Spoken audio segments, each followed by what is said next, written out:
Hi hello welcome to my channel பாரம்பரியமும் நவீனமும். மகாதேவி பகவதியின் அருளழகு வீசும் திருத்தலம் இதுதான் சோட்டானிக்கரை பகவதி அம்மன் கோவில்.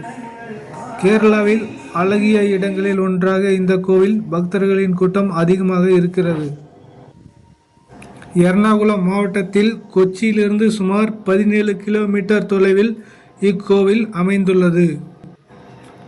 இக்கோவிலின் அம்மன் 3 உருவங்களில் வழிபடுகிறார்கள். முதலில் சந்திரகாளி, இது அம்மனின் கோபம் நிறைந்த பாபங்களை அழிக்கும் வடிவம்.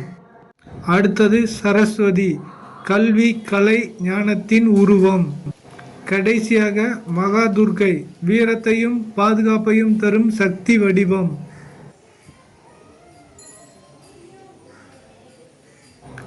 இக்கோவிலில் நடைபெறும் பூஜைகள் மிகவும் தனி சிறப்பானவை.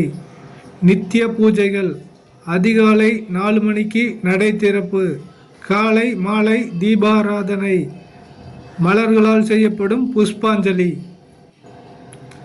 வாலிய குருதி பூஜை: காளி ரூபத்திற்காக இரவில் நடைபெறும் சக்தி மிக்க அர்ச்சனை. பகவதி சேவை: சக்தியின் பரிபூர்ண சேவை. சுட்டு விளக்கு: கோவிலை சுற்றி ஆயிரக்கணக்கான விளக்குகள் ஏற்படும் அருமையான பூஜை. விழாக்கள்: நவராத்திரி, மீன மாத திருவிழா, புரட்டாதி மகோத்சவம். இவை எல்லாமே வண்ணங்களோடு ஒளிகளோடு பக்தியோடு நடைபெறும். இந்த கோவிலில் வர பக்தர்களின் எண்ணிக்கை நாளுக்கு நாள் அதிகமாக இருக்கும். அம்மன் ஒரு நிமிடம் நினைத்து நேரில் பார்த்தால் ஒரு நிம்மதி நமக்குள் தோன்றும். மன கஷ்டம், குடும்ப பிரச்சனை, வேலை பிரச்சனை, குழந்தை பெறா தம்பதிகள் எல்லோரும் இங்கு வந்து வேண்டுகிறார்கள். வாக்குப்பணி: நினைத்த காரியம் நிறைவேறினால் நேர்த்திக்கடன் பக்தர்கள் செலுத்துவார்கள்.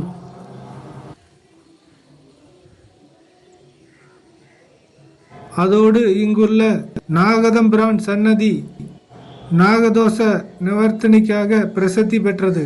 மகா சிவராத்திரி முக்கிய விழாவாக கொண்டாடப்படுகிறது. இங்குள்ள பகவதி அம்மன் மகாவிஷ்ணுவுடன் சேர்த்து அம்மை நாராயணா என்று வழிபடுகிறார்கள். மேலும் கோவிலில் சிவபெருமானுக்கு தனி சன்னதி உள்ளது. சிவராத்திரியின் போது இங்கு நடைபெறும் விசேஷங்கள்: இரவு முழுவதும் நடைபெறும் பூஜைகள். மகா சிவராத்திரி நாளில் இரவு முழுவதும் 4 கால பூஜைகள் மற்றும் விசேஷ அபிஷேகங்கள் நடத்தப்படும். பகவதி அம்மன் மற்றும் சிவபெருமானின் சன்னதிகளில் இந்த பூஜைகள் விமர்சையாக நடைபெறும். விளக்கு பூஜை: ஆயிரக்கணக்கான பக்தர்கள் கலந்து கொள்ளும் வகையில் சிறப்பு விளக்கு பூஜை நடைபெறும். கோவில் வளாகம் முழுவதும் விளக்குகளால் அங்கீகரிக்கப்பட்டு பக்தர்கள் பரவசத்துடன் காட்சியளிக்கும். பஜனை மற்றும் பக்தி பாடல்கள்: இரவு முழுவதும் பக்தர்கள் பஜனை மற்றும் பக்தி பாடல்கள் பாடி விழித்திருந்து சிவராத்திரியை கொண்டாடுவார்கள். சிறப்பு தரிசனம்: வழக்கமான நேரங்களை விட அதிக நேரம் கோவில் நடை திறந்திருக்கும். சிவப்பு அலங்காரத்தில் அருள் பலிக்கும் பகவதி அம்மனின் சிவபெருமானையும் தரிசிக்க ஏராளமான பக்தர்கள் வருவார்கள். இந்த நாளில் பகவதி அம்மன் வணங்குவதுடன் சிவபெருமானுக்கும் தனிப்பட்ட முறையில் சிறப்பு வழிபாடுகள் செய்யப்படும். இது அம்மன் மற்றும் சிவன் அருளை ஒரு சேர பெற ஒரு சிறந்த வாய்ப்பாக கருதப்படுகிறது. கீழ்காவு பகவதி அம்மன்: இங்குள்ள அம்மன் சோட்டானிக்கரை பகவதி அம்மனின் சகோதரியாக கருதப்படுகிறது. அதனால் சோட்டானிக்கரை பகவதியை தரிசிப்பவர்கள் அவசியம் கீழ்காவு அம்மனையும் தரிசிக்க வேண்டும் என்பது ஐதீகம். குருதி பூஜை: இக்கோயிலில் தினமும் நடைபெறும் குருதி பூஜை மிகவும் சிறப்பு வாய்ந்தது. இந்த பூஜையில் கலந்து கொள்பவர்கள் தீய சக்தியிலிருந்து விடுதலை பெறுவதாக நம்பப்படுகிறது. கீழ்காவு பகவதி சன்னதிக்கு எதிரே பெரிய தீர்த்த குளம் உள்ளது. இந்த குளத்தில் இடதுபுறத்தில் நாகர் சன்னதியும் அமைந்துள்ளது.